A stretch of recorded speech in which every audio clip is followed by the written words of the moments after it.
Assalamualaikum warahmatullahi wabarakatuh. Waalaikumsalam warahmatullahi wabarakatuh. Kepada yang terhormat Dr. Woro Winandi, SHMPUM, dan Bapak Dr. Muhammad Zainuddin, SHMPUM, dan Saudara Rizky Agung Pambudi ya. Siap. Semoga semuanya pada pagi ini selalu dalam keadaan sehat walafiat ya. Amin. Hari ini adalah ujian tesis dengan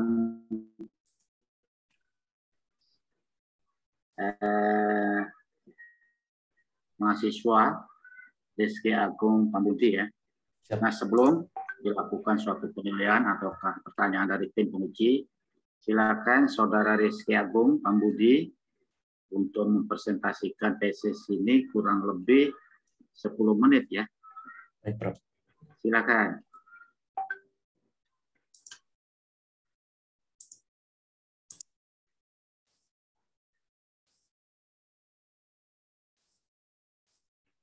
Bismillahirrahmanirrahim. Assalamualaikum warahmatullahi wabarakatuh. Waalaikumsalam. Waalaikumsalam. Mohon izin dosen pembimbing, mohon izin dosen penguji. Terima kasih atas waktunya. Di sini saya akan memaparkan hasil penelitian saya atau hasil tesis saya yang berjudul Rasiologis Penjatuhan Pidana bagi Pembuatan Moral Satir dalam Perspektif Hak Asasi Manusia. Jadi dalam tesis saya ini berisi pendahuluan, tinjauan pustaka. Di bab 3 ada rasio legis dari penjatuhan hukuman pidana bagi pembuat moral satir. Di bab 4-nya ada penjatuhan pidana bagi pembuat moral satir dalam perspektif hak asasi manusia. Dan terakhir penutup yang berisi kesimpulan dan saran. Baik, pendahuluannya, mural itu merupakan salah satu bentuk karya seni berupa gambaran atau lukisan yang biasanya menggunakan dinding atau tembok sebagai medianya, atau dapat juga menggunakan media besar dan datar lainnya seperti langit-langit, papan besi maupun kain, baik eksterior maupun interior. Nah, latar belakang diambilnya judul ini itu berawal dari pembuatan mural satir dianggap tidak sesuai dengan undang-undang. Hak atas kebebasan menyatakan berpendapat atau berekspresi termasuk dalam kategori yang dapat dibatasi, derogable right. Dan hak untuk ada juga hak untuk berkreasi dan mengekspresikan diri diatur dalam Undang-Undang Nomor 39 Tahun 1999 dan menjadi pertanyaan dasar dari tindakan aparat terhadap karya dari pembuatan moral satir tersebut. Baik, rumusan masalahnya itu ada dua. Yang pertama, apa rasio legis penjatuhan pidana terhadap pembuat moral satir dan bagaimana penjatuhan pidana bagi pembuat moral satir dalam perspektif hak asasi manusia. Baik, hasil penelitiannya, rasio legis dari penjatuhan pidana bagi pembuat moral satir itu ada dasar hukumnya dari KUHP pasal 207, KUHP pasal 208, Undang-Undang Nomor 19 Tahun 2016 pada pasal 27 dan juga Surat Edaran Kapolri Nomor SE 06/X/2015. Jadi kebebasan berekspresi di Indonesia itu negara yang membebaskan rakyatnya untuk memberikan opini dan kritik kepada pemerintah dalam pengambilan keputusan, serta mengawasi kinerja pemerintah. Meskipun begitu, pemerintah tidak memberikan hak kebebasan berekspresi secara utuh dengan adanya undang-undang yang mengatur tentang kebebasan berekspresi tersebut. Tujuan utamanya itu jelas dari mens rea-nya. Lord Denning itu mengatakan, in order that acts should be punishable, it must be morally blameworthy. It must be a sin. Jadi sebuah pidana itu layak untuk dipidanakan kalau memang benar-benar itu sebuah dosa. Terus Profesor Dr. Mr. Mulyanto juga berpendapat orang tidak mungkin dipertanggungjawabkan atau dijatuhi pidana kalau dia tidak melakukan perbuatan pidana. Akan tetapi meskipun melakukan perbuatan pidana, tidak selalu dia dapat diberikan pidana. Jadi itu tergantung dengan niat dari si pembuatnya tersebut. Maxim actus non facirum nisi mensit rea. Jadi suatu perbuatan tidak mengakibatkan seorang bersalah kecuali jika pikiran orang itu jahat. Jadi seniman itu sebenarnya tidak bisa dipidana kecuali memang niatnya itu memang jahat. Jadi tujuan dari pemidanaan dari pembuat moral satir itu sebenarnya perlindungan masyarakat dan perlindungan atau pembinaan individu pelakunya. Jadi penjatuhan pidana bukan sebagai alat untuk balas dendam terhadap subjek hukum, tapi tujuan pemidanaan memberikan efek jera kepada pelakunya sehingga jika putusan tersebut didasarkan pada pertimbangan-pertimbangan yang tidak sesuai dengan fakta material di persidangan, tentu hasilnya tidak akan mencerminkan rasa keadilan dalam masyarakat. Selanjutnya, penjatuhan pidana bagi pembuat moral satir dalam perspektif hak asasi manusia. Nah, jadi ancaman bagi pembuat moral satir ini alasannya karena pertama itu mengganggu ketertiban umum, kedua mengandung ujaran kebencian, fitnah, mencemarkan nama baik, dan memperlakukan pejabat aktif. Nah, dalam hak asasi manusia diatur setiap orang berhak atas kebebasan dalam pasal 28 Undang-Undang Dasar 1945. Kebebasan merupakan prasyarat penting bagi keberlangsungan hidup berdemokrasi.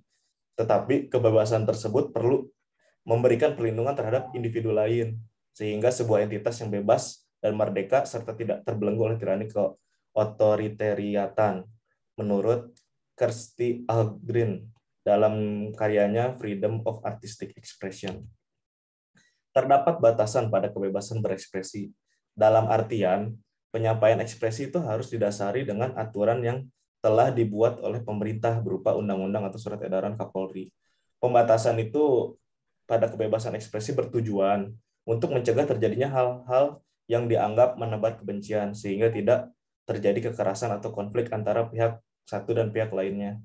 Di Indonesia, hak asasi manusia itu diakui dalam kebebasan berekspresi selama kebebasan berekspresi itu tidak mengganggu hak dari orang lain. Jadi kesimpulannya, rasio legis penjatuhan pidana kepada pembuat moral satir bukan semata-mata hanya sebagai alat untuk balas dendam terhadap subjek hukum, namun perlu diingat bahwa tujuan dari pemidanaan itu adalah harus dapat memberikan efek jera pada pelakunya demi tercapainya kesejahteraan dan perlindungan masyarakat, yaitu social defense dan social welfare, yang diorientasikan pada tujuan perlindungan masyarakat untuk mencapai kesejahteraan sosial. Nah, yang kedua, penjatuhan pidana bagi pembuat moral satir dalam perspektif hak asasi manusia di Indonesia mengacu kepada falsafah bangsa Indonesia itu sendiri, yakni Pancasila. Negara Indonesia memiliki pandangan HAM yang bersifat partikular relatif, di mana Indonesia mengacu atau melindungi hak asasi manusianya tergantung falsafahnya bangsa itu sendiri, tetapi tidak menutup kemungkinan dan tidak menutup mata dengan undang-undang HAM internasional seperti itu. Jadi negara Indonesia itu sangat memperhatikan hak asasi manusia, terutama hak kebebasan berpendapat. Saran untuk yang pertama yaitu penjatuhan pidana terhadap pembuat moral satir harus berdasarkan kepada tujuan penjatuhan pidana itu sendiri, sehingga tercipta kesejahteraan dan perlindungan. Sehingga perlu diatur juga dengan jelas apa yang dibolehkan dan apa yang dilarang dalam peraturan undang-undang. Jadi tidak menimbulkan kerancuan bagi baik itu masyarakatnya maupun kepada senimannya. Jadi seniman tidak takut untuk berkreasi atau mengungkapkan pendapatnya. Selain itu, pihak penguasa pun harus dapat dengan bijak untuk memilah kasus mana yang mestinya ditindaklanjuti ataupun kasus yang tidak layak untuk dilanjutkan sehingga tidak menimbulkan perspektif sebagian masyarakat bahwa penguasa itu anti menerima kritikan. Nah, dalam hak asasi manusia harus memperhatikan hak orang lain. Hak kebebasan berpendapat dilindungi dan diakui. Berkarya memang sebuah bentuk pemenuhan hak diri, tetapi tidak boleh bersinggungan dengan hak orang lain.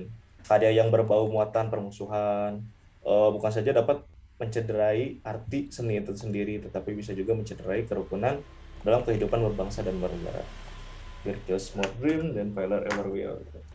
Karya dari Suzy Casey. Terima kasih atas perhatiannya. Assalamualaikum warahmatullahi wabarakatuh.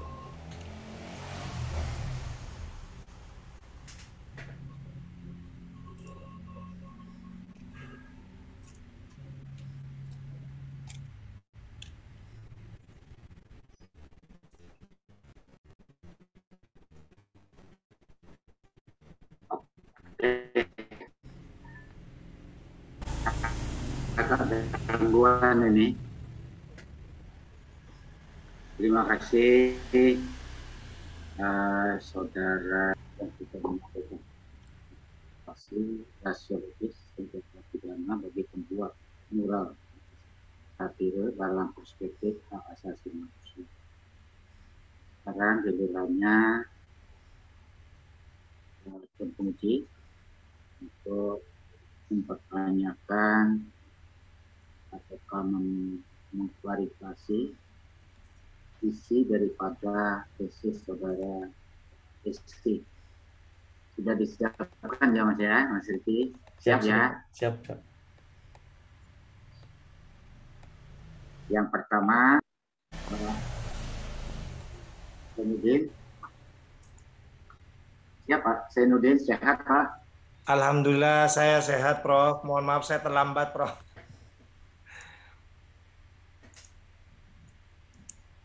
Iya, kelihatannya kok putus-putus ini Pak dokter ini. Sama punya saya, putus-putus Prof. Iya, oke. Selamat pagi Pak Dr. Muhammad Zainuddin. Selamat pagi Prof. Monggo. Terima kasih Prof. Atas waktu yang diberikan pertama kali untuk saya. Sebelumnya saya ucapkan permohonan maaf. Tadi saya terlambat karena masih di jalan Prof. Yang saya hormati juga Ibu Dr. Worowinandi yang juga hadir sebagai pembimbing sekaligus penguji dalam sidang akhir saudara Rizky Agung Pambudi. Sebelum dilanjutkan, Mas Rizky mendengar jelas suara saya, Mas Rizky? Siap, sangat jelas Pak. Jelas ya? Siap. Gimana kabarnya Mas Rizky? Lama nggak ketemu ini. Alhamdulillah baik Pak. Bapak sehat juga kan Pak ya? Alhamdulillah saya juga sehat. Mas Rizky ada di Bandung ya? Iya betul. Sekarang sedang di Bandung posisinya. Baik, ya Alhamdulillah kita semuanya sehat, bisa melaksanakan tugas ujian tesis Anda pada pagi hari ini. Baik, untuk lebih menghemat waktu, saya langsung saja kepada substansinya. Mungkin Mas Rizky sudah menguasai dengan sangat baik apa yang sudah ditulis. Ya. Saya tidak banyak, saya langsung masuk ke substansi saja. Santai saja Mas Rizky, jadi walaupun ini formal, tapi saya ingin suasananya agak rileks gitu, sehingga Anda bisa menjawabnya dengan mudah, dengan baik begitu ya. Baik. Mas Rizky, saya jujur senang dengan tulisan ini. Jadi ini juga aktual, pernah beberapa kali terjadi, ada momentumnya ya. Kemarin juga ada momentumnya, ada seniman kita yang berkreasi ya, yang kreasinya itu mengandung kritikan terhadap berbagai persoalan yang terjadi di negeri ini ya. Nah, Anda saat ini sedang mencoba mencari jawaban terhadap persoalan itu ya. Dan ini yang akan Anda sumbangkan untuk dunia akademik ya, terutama pengembangan hukum pidana kita ya. Mas Rizky, seperti yang kita tahu, ilmu hukum itu kan selalu mengklaim dirinya sui generis itu ya. Jadi dia merasa punya karakternya sendiri gitu. Dan juga punya logikanya sendiri. Hukum itu punya karakternya sendiri, punya logikanya sendiri. Nah, saya pikir walaupun saya ini orang hukum Mas Rizky, saya juga menyadari bahwa ilmu yang lain itu juga punya karakternya sendiri, punya logikanya sendiri. Seperti seni itu punya logika sendiri, punya karakter sendiri. Nah, Mas Rizky di sini mencoba untuk memberikan jawaban ya terhadap dua hal ini. Salah satunya adalah bagaimana caranya mengharmonikan ya, dua logika ilmu. Yang pertama logika ilmu hukum, ya, terutama hukum positif begitu, ya, dengan logika seni, ya. Nah, jadi kalau disebut rasio legis yang satunya itu rasio seni gitu ya. Nah, bagaimana kalau misalnya mereka-mereka yang bergelut di dunia seni itu juga mengatakan seperti itu, Mas Rizky. Kami orang seni punya logika sendiri untuk menyampaikan pesan-pesan moral gitu. Ya. Nah, bagaimana Anda sebagai orang hukum, ya, apalagi ini menggunakan perspektif hukum pidana, menjawab apa yang saya katakan tadi. Jadi orang seni itu mengatakan juga, kami juga punya rasio sendiri untuk membangun moral bangsa ini dengan karya kami. Gimana tanggapannya? Baik, mohon izin sebelumnya, mohon maaf bila ada salah kata. Jadi menurut saya, kalau misalnya sebagai orang hukum menjelaskan kepada orang seni bagaimana sih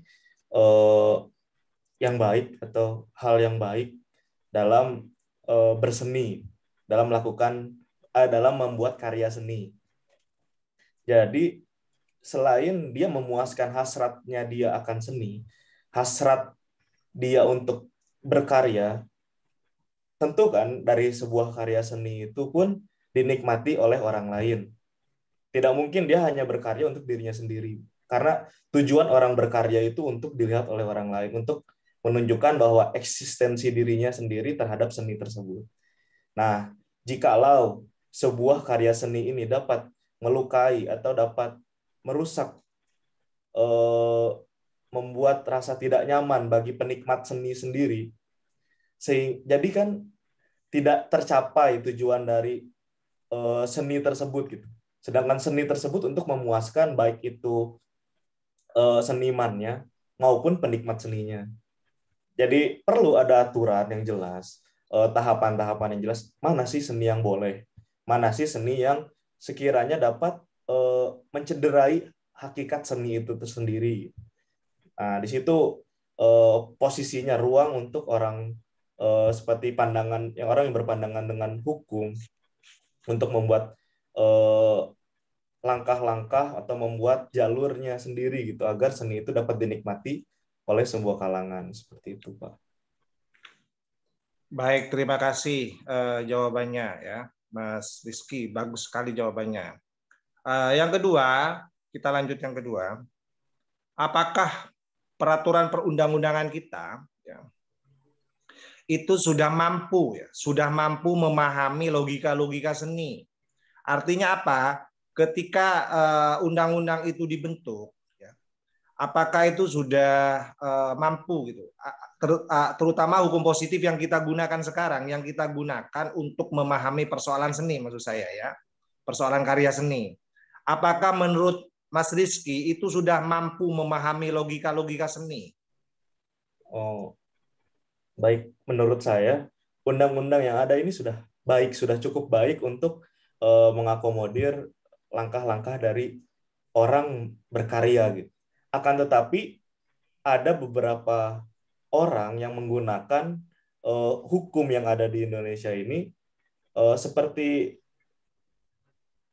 seperti senjata pamungkas gitu. Saat dirinya merasa tidak nyaman, saat dirinya tidak merasa dirinya terganggu, dia bisa menggunakan hukum yang ada di Indonesia ini. Contohnya hukum ITE. Jadi itu dengan mudah dapat terkena pelanggaran seperti tindakan tidak menyenangkan, pertama, mencemarkan nama baik, kedua, terus kayak ya semacam itu gitu. Jadi kita sebenarnya harus membuat hukum yang benar-benar real gitu dengan pasti, dan jangan sampai ada multitafsir dalam hukum tersebut, karena kalau kita berbicara tentang pencemaran nama baik itu bisa disebut multitafsir, di mana kalau misalnya memang orang itu bersalah, seharusnya tidak bisa disebut mencemarkan nama baik karena memang dia salah gitu. Akan tetapi kan ada orang yang belum terbukti salah. Nah, masyarakat ini karena kurang paham penggunaan dari hukum UU ITE tersebut. Mungkin pandangan masyarakat terhadap orang tersebut itu sudah salah. Nah, orangnya tidak terima kalau dia itu salah. Karena memang belum terbukti, baru asumsi dari masyarakat atau dari seniman tersebut. Nah, seperti itu masih multitafsir. Bisa nggak sih? Takutnya orang yang berpendapat seperti itu kan dia tidak paham. Dia mungkin kurang paham hukum, dia hanya paham dalam dia berseni gitu. Dalam pandangan dia berseni pun dia berpikir, oh ini aman karena saya tidak menyebutkan namanya, saya tidak menyebutkan orangnya, saya hanya membuat mural yang belum tentu dia orangnya gitu. Kayak mungkin menyerupai seperti kasus yang di Bandung kan dia menyerupai Bapak Presiden, padahal bisa jadi itu orang yang lain yang mungkin mirip seperti itu. Makanya sampai sekarang menurut pandangan saya sampai sekarang pidana itu mandek gitu, pidana untuk mural satir itu mandek karena tidak menemukan gitu.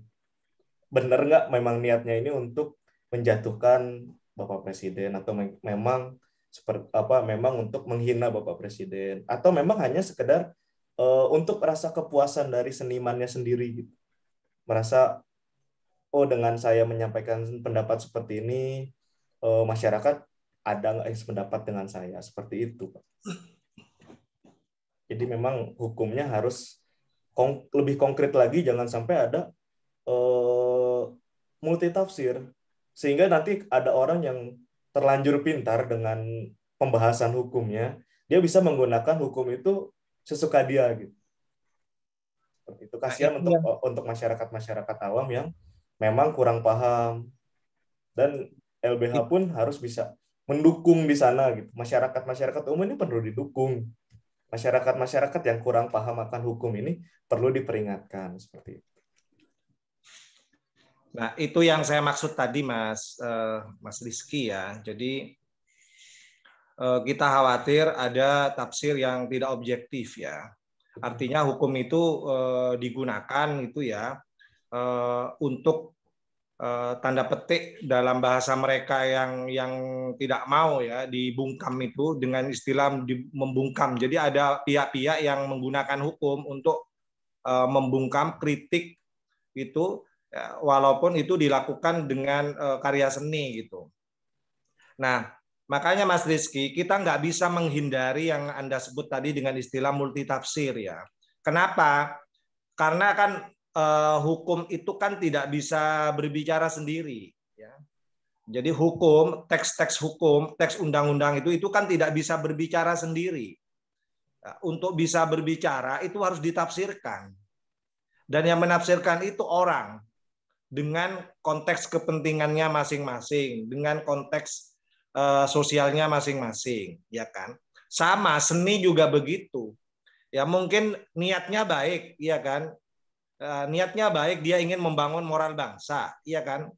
Tapi yang menafsirkan itu beragam gitu loh, dengan perspektifnya masing-masing, sehingga ada banyak orang kemudian memahami seni itu multitafsir, keluar dari niatnya. Tadi kalau bilang sama dari niat asal dari pembuat karya seni itu gitu loh.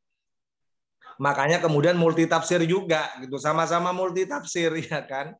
Nah, itu memang problemnya di situ. Makanya menurut saya harus ada usaha mendialogkan antara logika hukum, ya, rasio legis ini dengan rasio seni, ya, sehingga nanti terbentuk kalau Anda tadi bilang hukum yang jelas gitu ya, hukum yang jelas hasil saling memahami antara logika hukum dengan logika seni gitu, ya. Jadi hasilnya itu dituangkan dalam sebuah peraturan perundang-undangan yang menurut Anda tadi jelas sehingga tidak menimbulkan multitafsir yang sampean sampaikan tadi. Saya tidak tahu apakah penelitian Anda sudah sampai ke sana begitu. Itu yang terakhir, Mas Rizky.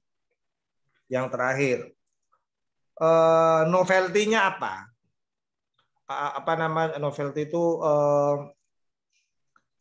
Nilai kebaruannya, temuannya itu apa dari penelitian ini yang membedakan dengan penelitian lain? Apa yang menurut Anda temuan penting dari penelitian ini yang bisa Anda sumbangkan untuk pengembangan hukum pidana dalam hubungannya dengan karya seni? menurut pandangan saya, novelty dari tesis yang saya buat ini ya, ratio legis penjatuhan pidana terhadap pembuat mural satir dalam perspektif hak asasi manusia, ini sebagai bahan pandangan untuk aparat penegak hukum atau mungkin kepada hakim saat menentukan pidana bagi seorang seniman. Jika suatu saat seniman itu tersandung kasus pidana, apa benar dengan undang-undang sekian seniman ini bisa dipidana. Jadi ini sebagai pandangan untuk hakim atau untuk penentu kebijakan kayak aparat penegak hukum untuk menentukan bahwa ini tuh layak untuk dipidana atau enggak, seperti itu. Ada di sini kriteria-kriterianya. Artinya begini, adakah kriteria-kriteria karya seni yang bisa dipidanakan begitu? Ada nggak di penelitian ini? Ada, Pak. Jadi di dalam penelitian saya, beberapa yang bisa saya sebutkan, contohnya seperti seni ini mengandung unsur pencemaran nama baik bagi pejabat yang sedang aktif. Kalau memang pejabat itu statusnya belum ditetapkan kalau bahwa misalnya kita anggap aja ini koruptor. Kalau memang dia bukan koruptor, namanya tuh nggak boleh disebut dalam sebuah karya seni. Itu maksud saya. Jadi saya ingin ini nanti diperjelas, dikembangkan lagi penelitian ini. Itu kalau bisa ada temuan ya yang berhasil menjawab pertanyaan bila mana sebuah karya seni itu dapat dipidanakan. Gitu. Jadi salah satunya saya ingin ada temuan itu. Ya, bila mana ada karya seni yang itu bisa dipidanakan, kriterianya seperti apa? Ya, mungkin itu salah satu bagian penting yang perlu ada dalam penelitian tesis ini. Ya, mungkin kalau masih kurang atau masih kurang jelas, mungkin nanti bisa lah nanti dilanjutkan dalam tahap revisinya. Saya kira itu dari saya langsung ke substansinya saja. Mohon maaf, saya tidak sedetail-detailnya bertanya yang lain, tapi paling tidak itu salah satunya yang substansi menurut saya. Saya kembalikan kepada Prof. Made sebagai Ketua Majelis Penguji. Terima kasih.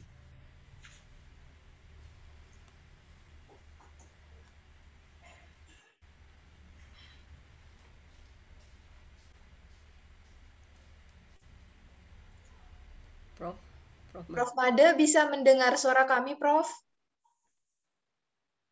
Halo, Prof. Terima kasih, Enugi. Monggo selanjutnya Ibu. Ya, siap. Bisa, Ibu. Silakan, Ibu. Bisa, Prof. Ini cuma suaranya Ibu Prof. Made Woro. putus-putus ya dari saya ini. Ya. Oke. Ya, selamat pagi. Karena belum jam 12 ya. Jadi saya masih selamat pagi untuk Prof. Made, Pak Zainuddin, Mas Rizky, juga Mbak Evi dan lain-lain ya. Oke. Menyinggung tadi menyambung apa yang dipertanyakan oleh Pak Zainuddin. Nah, saya lihat di tesisnya Mas Rizky memang sudah bicara tentang seni mural itu suatu seni-seni yang demikian. Mungkin saya hanya menambah, jadi mudah-mudahan ini bisa dipakai ya. Kalau tadi Pak Zainuddin menyampaikan bahwa harus ada yang kalau suatu seni, karya seni seperti apa yang bisa dipidanakan, artinya ya seperti apa kalau memang itu misalkan nyinggung pencemaran nama baik atau apa, itu yang tadi yang disinggung oleh Pak Zainuddin. Nah, saya di sini hanya mungkin menambahkan, perlu ditambahkan untuk mendukung kebaharuan atau novelty dari tulisan penelitiannya Mas Rizky. Pernah dengar istilah larpurlat, Mas? L'art pour l'art, seni L'art. untuk seni. L'art pour l'art itu sebenarnya dari bahasa Prancis, ya. L'art pour l'art, ya. Ini terjemahannya dalam bahasa Indonesia itu seni adalah untuk seni. Ya, seni itu ya murni, nggak ada embel-embel nilai diakritik atau apa begitu ya. Itu l'art pour l'art. Nah, itu dipopulerkan oleh ini apa? Oleh seorang dari Prancis, seorang seniman dari Prancis ya. Ini. Nah, seni untuk seni ini mengatakan bahwa ya seni untuk seni, nggak ada pembenaran apa-apa untuk moral atau apa, jadi murni seni untuk seni. Nah, ini beda dengan apa yang disampaikan oleh seniman-seniman yang beraliran ini ya apa, beraliran ini apa, ini beraliran Marxis ya. Kalau Marxis itu bahwa seni itu ya ada titipannya tuh di dalamnya ada ini gitu ya. Nah, kalau l'art pour l'art yang dipopulerkan oleh Théophile Gautier ya tahun 1811 sampai 1872, dia seorang penyair, seorang seniman ya, dramawan juga. Nah, menurut dia ya seni, nggak usah macem-macem gitu. Nah, ini memang tujuan semboyan ini atau slogan ini untuk menentang pendapat dari seniman atau ya seniman beraliran sosialis Marxis yang menuntut nilai seni untuk melayani moral atau bertujuan mendidik masyarakat yang mengarah pada adanya politisasi seni. Nah, jadi ini dua hal yang berbeda. Nah, mungkin yang bisa dimasukkan di situ adalah barangkali ya, ini menurut saya seni yang mungkin karya seni yang bisa mungkin pelakunya bisa dipidana, itu mungkin seni-seni yang ada istilahnya tadi ada politisasi seni. Tahun 98 ya, sebelum Pak Harto lengser, itu 1 tahun sebelumnya itu udah rame di dunia seni, termasuk ada monolognya Butet Kartarajasa, kemudian lukisan ini celeng deglengnya Joko Pekik, seorang seniman dari Jogja. Nah, tapi mereka ya memang memang dia tidak menyebut nama yang rakus tuh Soeharto seperti itu, tidak seperti itu begitu ya. Tapi ya mereka tetap aman-aman saja, tidak dipidana. Ya pertunjukan seni monolognya tetap, lukisan celeng degleng ini juga tetap jalan. Nah, itu mungkin yang nanti bisa dimasukkan oleh Mas Rizky ya, tadi menyambung apa yang disampaikan oleh Pak Zainuddin tadi ya. Tadi tolong nanti disinggung juga perkembangan seni ya, perkembangan seni yang satu memang seni untuk seni, l'art pour l'art, yang satu seni yang bisa untuk politisasi. Nah, memang ada beberapa seniman kita seperti Iwan Fals. Iwan Fals ini tahu ya, masuk anak-anak muda nggak tahu Iwan Fals ya.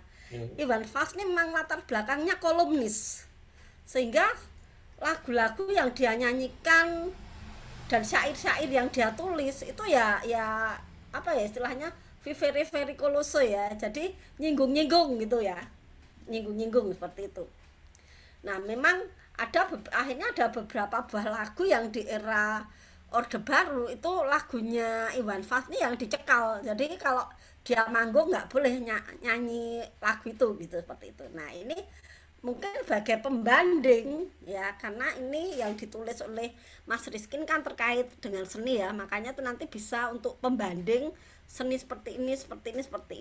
Mungkin untuk contoh itu mungkin karyanya Joko Pekik itu yang celeng degleng, atau monolognya Butet Kartarajasa, Mas Butet itu ya, atau tadi yang Iwan Fals untuk membandingkan bahwa seni yang seperti ini yang kalau ini bisa dilanjutkan, nanti bisa dibidik, bisa kena hukum pidana seperti itu. Itu Mas Rizky. Seni itu juga oleh UNESCO ya, untuk hak asasi manusia itu juga ada yang dilindungi juga. Jadi nanti perlulah diperinci lagi seni yang memang mengandung kritik dengan yang tidak itu seperti apa begitu bedanya. Yang bisa dipidana dan yang tidak itu. Begitu Mas Rizky. Baik Ibu, terima kasih. Kalau saya cukup itu ya, karena saya sudah banyak diskusi dengan Mas Rizky ya waktu bimbingan. Monggo saya kembalikan ke Prof. Made.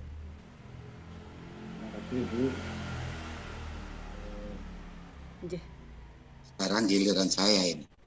Baik, Prof. Memang tesis yang saya baca dari Rizky Agung Pambudi memang banyak perlu penyempurnaan gitu ya. Tadi sudah disampaikan oleh Dr. Muhammad Zainuddin, juga termasuk Dr. Roro Kinandi, sehingga tesis ini lebih sempurna kalau dibaca orang lain itu lebih menukik gitu ya. Seperti tadi katakan Pak Zainuddin, temuannya itu harus jelas, harus ada itu. Kalau nggak ada pembaharuannya itu tesisnya gimana ini? Sama saja dengan skripsi gitu. Ya kalau katakan begitu. Ya Pak Mas Rizky ya. Nah saya sekarang lihat dari awal ini. Kalau saya baca kata pengantar gitu ya, kata pengantar saja itu banyak disempurnakan. Jadi di sana enggak ada kata-kata harus saya, itu enggak ada. Saya tidak bawa notasnya ya. Misalnya ada kata begini, tak lupa penulis ucapkan terima kasih gitu ya. Bisa dilihat itu ya. Tak lupa diucapkan terima kasih kepada yang terhormat Bapak Ibu. Itu antara lain. Nah, dari pengantar tadi itu kan Bapak, Dokter ini, Ibu, Dokter ini kan itu dah selanjutnya. Tapi karena sudah diwakili kepada yang terhormat Bapak Ibu, antara lain, pakai strip aja, jangan pakai 1, 2. Kalau pengertian 1, 2, 3 itu kan ada istilahnya penjenjangan. Oh ini nomor 1, oh ini nomor 2 begitu. Jadi ada ranking gitu ya. Supaya tidak ada ranking, itu pakai strip aja. Strip 1 misalnya, lihat di tesisnya Mas ya, pengantar itu.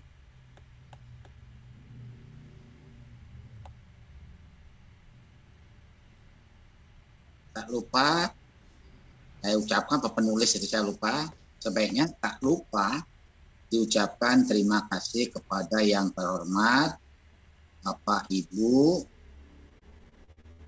Langsung aja. Antara lain itu dia. Itu pertama Dr. Sabtu Rahman ya. SH, JN, MH selaku rektor. Misalnya ibunya enggak usah, dokter.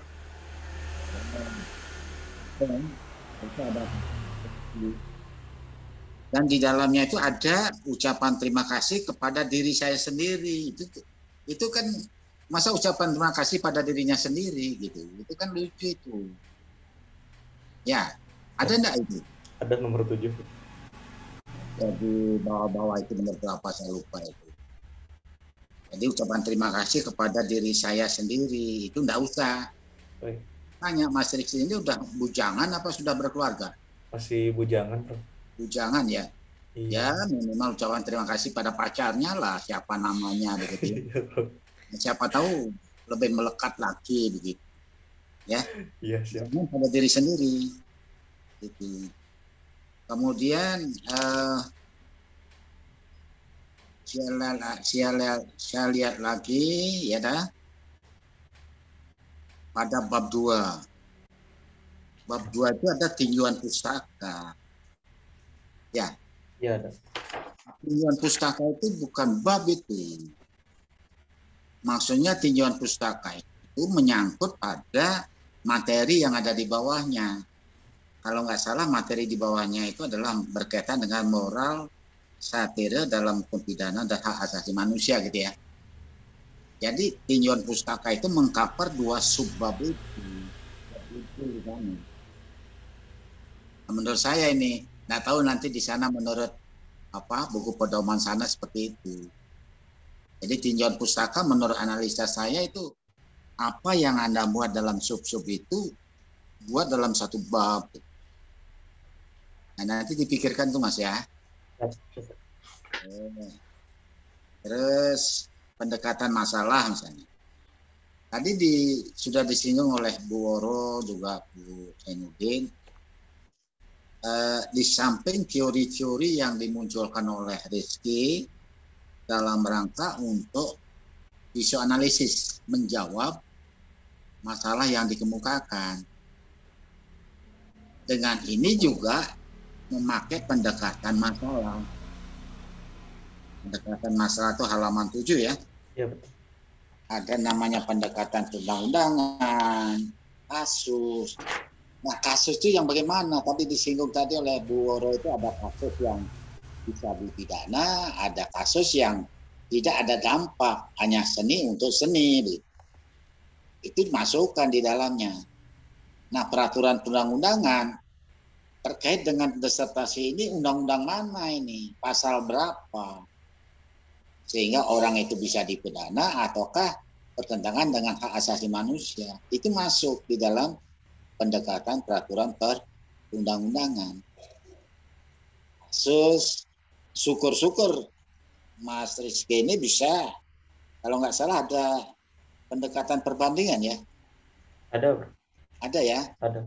Nah, pendekatan perbandingan ini luar biasa. Bukan hanya membandingkan antara kasus di Indonesia, bukan. Antar negara di Indonesia dengan negara yang lain, case yang katakanlah serupa dan sama begitu. Negara satu dengan negara lain. Itu membandingkan negara-negara itu. Pengaturan berkaitan dengan kasus yang dimuat di dalam disertasi dalam tesis ini gitu ya. Siap. Dan itu nanti dalam dalam tesis ini Mas itu mengungkapkan terkait dengan dalam kesimpulan kalau nggak salah tentang hak asasi internasional gitu ya. Ya. Nah, hak asasi internasional. Padahal hak asasi internasional itu sudah ada di negara kita sebelum HAM internasional hak hak asasi manusia itu. Apa istilahnya, Mas? Human right ya? Iya, betul. Sedunia. Itu tahun berapa itu? 1948. 48 ya? 48. Iya, padahal Undang-Undang Dasar 45 itu sudah menyangkut. Ya, sudah mengatur hak asasi manusia. Hanya kata-kata HAM itu tidak ada. Tapi dalam praktek itu sudah ada lengkap Undang-Undang Dasar kita ini. Undang-Undang Dasar 1945. Menjadi kacau Undang-Undang Dasar 45 dengan adanya Undang-Undang Dasar 2002 ataukah Undang-Undang Dasar Reformasi ini, amandemen. Jadi kacau lagi nih. Jadi seharusnya Undang-Undang Dasar 2002 ya, karena takut maka dikatakan Undang-Undang Dasar 45. Secara material itu sudah Undang-Undang Dasar 2002 atau Undang-Undang Dasar amandemen. Bukan lagi Undang-Undang Dasar 45 lagi. Sehingga nggak salah namanya jenderal-jenderal bahkan wakil presiden itu siapa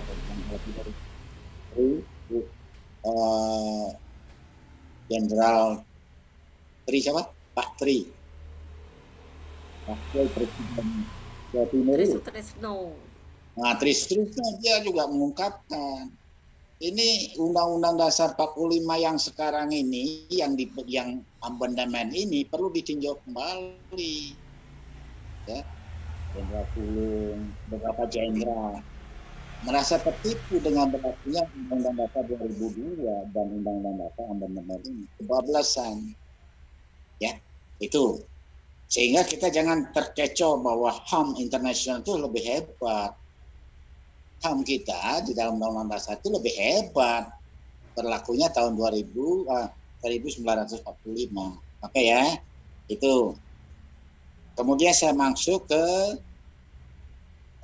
teknis penulisan ini. Nanti dicek kembali. Setiap bahasa yang berbahasa Inggris atau bahasa lain Indonesia gitu ya. Bahasa Jawa misalnya. Ya kan lain dengan bahasa Indonesia. Ya garis miring.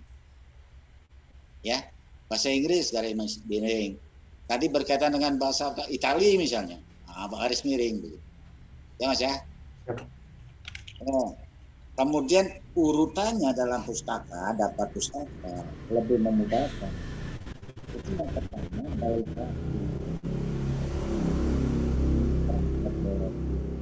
di samping alfabet juga tahunnya. Kalau A misalnya ternyata A itu sama berapa A gitu ya. Alfabetnya, ya kita lihat tahunnya, tahun yang lebih tua lebih dulu daripada yang. Terus Mas belum memunculkan namanya peraturan menjadi semacam apa namanya? Soto daging toh Pak Zainal itu. Nah, jurnal Mas menyatakan di sana kalau nggak salah jurnal apa gitu. Jurnal tesis kalau nggak salah. Kalau tesis itu bukan menjadi referensi, Mas. Ya. Tapi kalau sudah dijurnalkan, bolehlah. Tapi tidak muncul tesisnya itu. Referensinya itu. Nah, baru website ya. Nah, tadi menyangkut masalah garis miring dan sebagainya itu, coba lihat halaman 18 tuh. Ada kata-kata street art gitu. Ya. Halaman 18, salah satu aja tuh. Street art. Nah, itu garis miring, masih masuk yang lain-lain.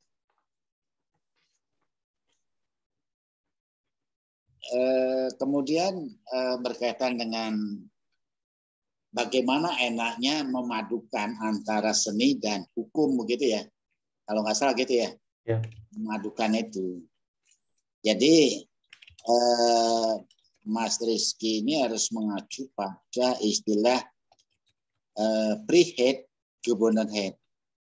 Pre-head Gebundenheit itu bahwa negara ini bebas tapi dalam suatu keterikatan. Kebebasan dalam suatu keterikatan. Nah, kebebasannya di mana? Kita lihat di dalam Undang-Undang Dasar 45. Bebas berpikir, berpendapat, berbuat, begitu ya.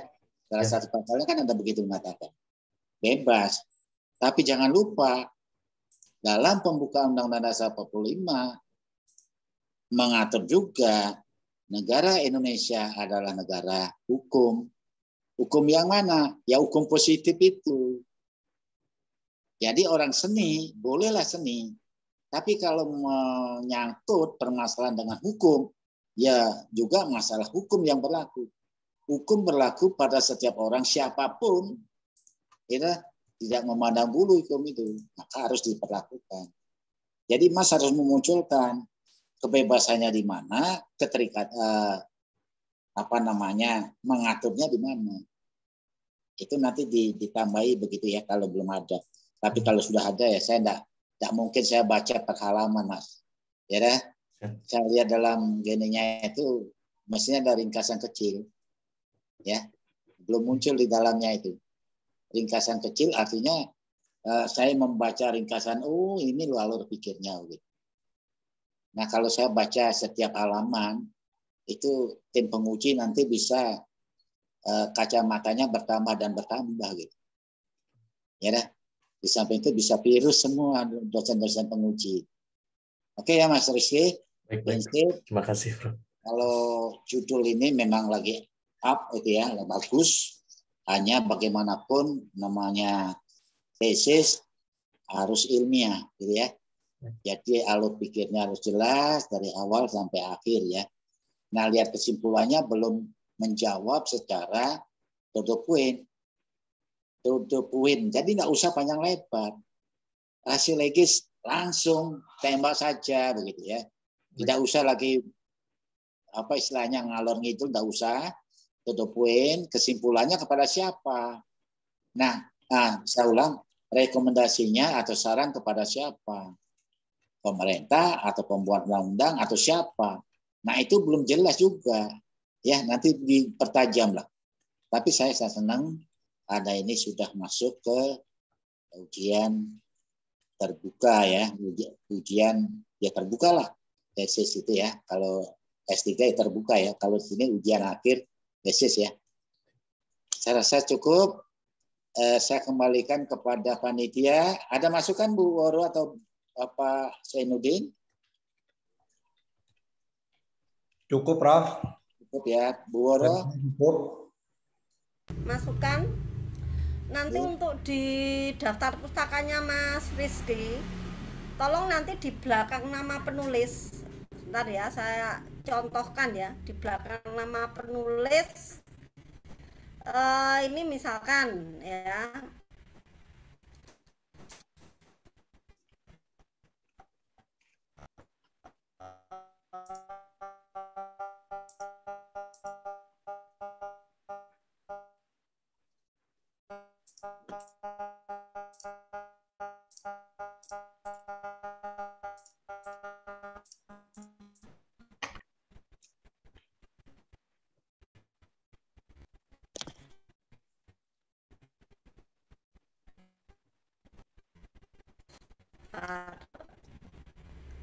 misalkan Afuat ini sebaiknya tahun penistaan belakang nama ya, misalkan koma tahun berapa 2000 seperti itu.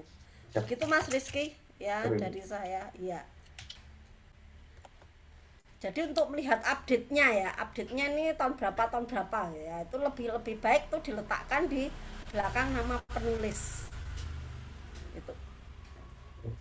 Ya, seperti apa yang disampaikan oleh Prof Made, kata-kata asing mau bahasa Madura, bahasa Jawa, bahasa Sunda, bahasa Itali, bahasa Prancis dan sebagainya itu dicetak miring. Ya, itu. Oke. Dari saya begitu tambahannya, Prof. Terima kasih Bu Woro dan Bapak Zainuddin. Dan saya kembalikan kepada panitia dulu. Silakan, Mbak. Jadi Prof, begini Prof, untuk selanjutnya karena ini sudah sidang akhir, nanti tim penguji mengadakan rapat Prof. Nah, mahasiswa nanti kami pindahkan ke ruangan lain, sementara itu penguji berdiskusi untuk memberikan nilai begitu Prof. Nanti diumumkan Prof. Ya, siap. Saya pindahkan dulu ya Prof. Sudah Prof, bisa dimulai diskusinya Prof dengan para penguji Prof. Oke. Gimana Pak Dr. Zainuddin ini? Supaya ya ada nilainya begitu. Ya Prof, biasanya seperti yang sebelumnya yang saya pernah menguji juga, di sesi 3 ini tim penguji bermusyawarah begitu untuk memberikan penilaian akhir bagi mahasiswa yang bersangkutan. Oke. Jadi kalau menurut saya dari apa yang saya simak tadi dari presentasi maupun dari jawaban yang disampaikan pada saat sesi kedua tanya jawab sesi ujian tadi itu, saya kira tesis ini memang layak untuk diterima sebagai salah satu persyaratan untuk meraih gelar magister hukum di Universitas Wiraraja. Jadi kalau menurut saya ini layak untuk diluluskan. Kalau misalnya ditanya angka, karena biasanya memang pasca itu minta angkanya, Prof. Oh gitu. Ya, angka sama huruf biasanya. Saya juga kalau diminta itu ya saya jawab begitu. Jadi kalau ditanya huruf saya kasih angka 88 ya, atau ya 88 ya. Itu nilainya A. Jadi kalau boleh saya jelaskan, sedikit. Itu nilai dari nilai 85 sampai 100 itu nilainya A, Prof. Ya, jadi nilai 85 ke atas sampai 100 itu nilainya A. Jadi kalau saya beri nilai 87 itu nilainya A. Saya kira itu dari saya, Prof. Jadi keputusannya 88 ya Pak ya? Ya. Iya, Prof. Saya angka 88 nilainya A. Kalau nilai hurufnya A. Terima kasih, Prof. Terima kasih Pak Zainuddin. Monggo Bu Woro. Nilainya Ya, berapa ini? kalau saya juga ini nilainya juga sekitar 88 juga, karena dia berdasarkan caranya menjawab juga bagus, nggak grogi, juga sistematis juga. Nah, saya berikan 88 A. Oke. 88 ya Bu ya. Ya Bu Woro. Kalau saya data naikkan ya. Silakan Prof. Perlu dinaikkan sebagai pembimbingnya. Monggo Prof. Berarti supaya baginya itu tetap katakan 89. Berarti dalam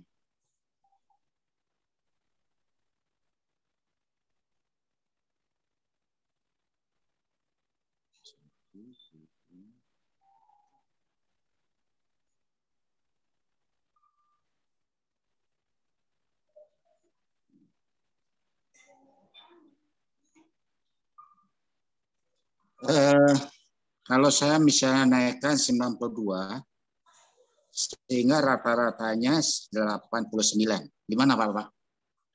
Iya Prof, siap Prof. Oke ya. Bu Woro ya. Saya kembalikan lagi panitia ini. Oke, Prof, siap Prof. Sudah Mbak. Siap, selesai musyawarahnya nih mufakat ini. Ya, ini sudah bergabung Mas Rizky, Prof, bisa langsung diumumkan Prof hasilnya Prof. Terima kasih. Selamat siang. Selamat siang. Assalamualaikum warahmatullahi wabarakatuh. Salam sejahtera untuk kita semua ya. Saudara Rizky Agung Pambudi tadi sudah melangsungkan ujian tesis dan banyak pertanyaan-pertanyaan, juga banyak masukan-masukan dari tim penguji. Tentunya Saudara Rizky Agung Pambudi sudah bisa, saya ini layak atau tidak layak. Kalau layak saya harus begini, kalau tidak layak berarti saya begini, begitu ya. Saya misalnya tanya pada Mas Rizky, kira-kira jantungnya itu antara layak dan tidak layak. Kira-kira layak atau tidak layak? Layak, Prof. Layak, oke. Berarti sesuai dengan pandangan dari tim penguji bahwa tesis Anda dinyatakan layak. Alhamdulillah. Kemudian nilai secara keseluruhan saya sampaikan ya. Mana tadi saya catat malah hilang ini. Ya. Jadi kumulatifnya itu semuanya ya rata-rata adalah 89. Alhamdulillah. Ya, saya sebentar. Keliru saya. 89. Benar 89 mau itu.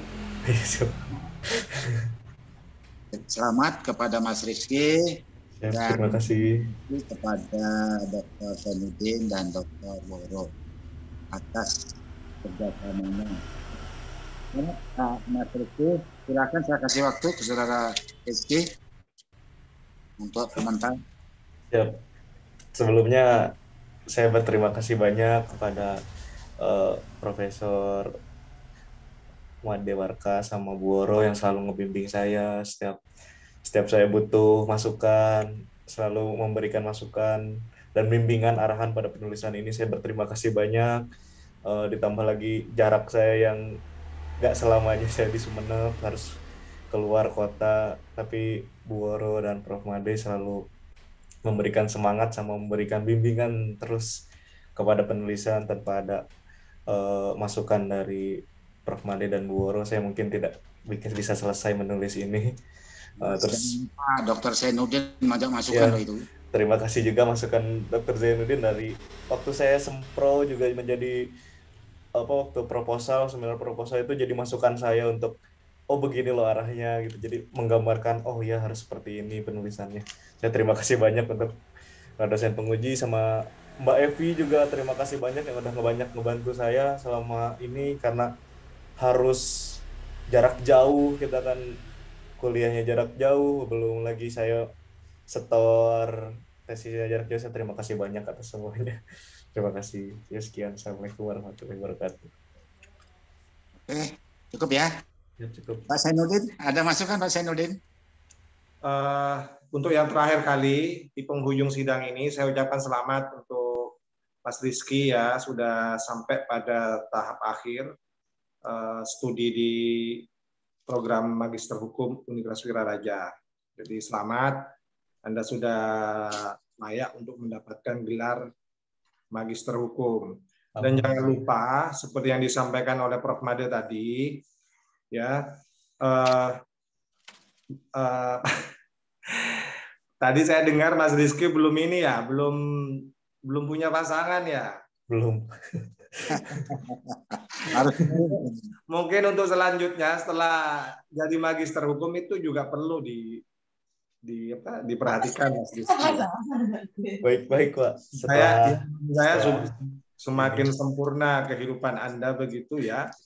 Karena kalau Anda beragama Islam itu nisfuddin, itu separuh agama. Jadi sudah dapat gelar magister sekaligus juga dapat gelar suami. Suami dan di penghujung sidang ini sambil menyampaikan gurauan agar berbahagia, menyempurnakan kebahagiaannya Mas Rizky yang sudah lulus dengan nilai yang sangat baik. Terima kasih Prof. Made, saya kembalikan ke Prof. Made. Monggo Bu Woro, ada masukan Bu Woro? Ya, terima kasih ya. Selamat ya Mas Rizky. Mas Rizky memang kooperatif ya, selama ini kooperatif dengan baik dosen pembimbing utama maupun dengan saya yang menjadi dosen pembimbing kedua gitu ya.